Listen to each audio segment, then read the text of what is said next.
കടല, ഉഴുന്ന്, പരിപ്പ് തുടങ്ങിയവയ്ക്ക് 2 മാസത്തിനിടയിൽ വില കുറഞ്ഞത് 5 മുതൽ 20% വരെ. ചില്ലറ വിൽപ്പന വിലയ്ക്ക് മാറ്റമില്ല. വിഷയത്തിൽ ഇടപെട്ട് കേന്ദ്ര സർക്കാർ വിലക്കുറവ് വിപണിയിൽ പ്രതിഫലിക്കണമെന്ന് വ്യാപാരികളോട് ആവശ്യപ്പെട്ടിരിക്കുകയാണ്. മറ്റ് സംസ്ഥാനങ്ങൾക്ക് മാതൃകയായിരുന്ന കാലം വിട്ട് കേരളം എവിടെ എത്തി നിൽക്കുന്നുവെന്ന് പറയുകയാണ് പുതിയ റിസർവ് ബാങ്ക് റിപ്പോർട്ട്. 33 സംസ്ഥാന കേന്ദ്ര ഭരണ പ്രദേശങ്ങളുടെ കാര്യമെടുത്താൽ സാമ്പത്തിക വളർച്ചയിൽ പുറകിൽ നിന്ന് 4ാമത്. 5 വർഷത്തിനിടയിൽ ശരാശരി വളർച്ച 3.16% മാത്രം. GST നിരക്കുമാറ്റങ്ങളിൽ വ്യാപകമായ പ്രതിഷേധം. ഒരു രാജ്യം ഒറ്റ നികുതിയാണ് GSTയുടെ പൊതുതത്വം. പക്ഷേ പോപ്കോണിന് ഇനി 5 മുതൽ 18% വരെ വ്യത്യസ്ത നിരക്കുകൾ. സെക്കൻഡ് ഹാൻഡ് വാഹനങ്ങൾക്ക് GST 18%. ശ്വസിക്കുന്ന വായുവിനും നികുതി കൊടുക്കേണ്ടി വരുമെന്ന് സമൂഹ മാധ്യമങ്ങളിലെ ട്രോളന്മാർ.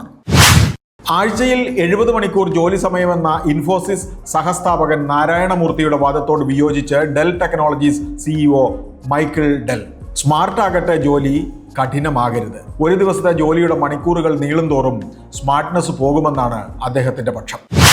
2024 കലണ്ടർ മറിയാൻ ദിവസങ്ങൾ മാത്രം. ഓഹരി വിപണിയിൽ ഇക്കൊല്ലം കണ്ട ആവേശത്തിന്റെ ചിത്രത്തിലേക്ക് വിരൽ ചൂണ്ടുകയാണ് SBI ഗവേഷണ റിപ്പോർട്ട്. ഈ വർഷം പുതിയ ഡിമാറ്റ് അക്കൗണ്ട് എടുത്തവരുടെ എണ്ണം 4 കോടി. 4-ൽ 1 വനിത. ബിസിനസ് വാർത്തകൾ വിശദമായി അറിയാൻ ധനം online.com.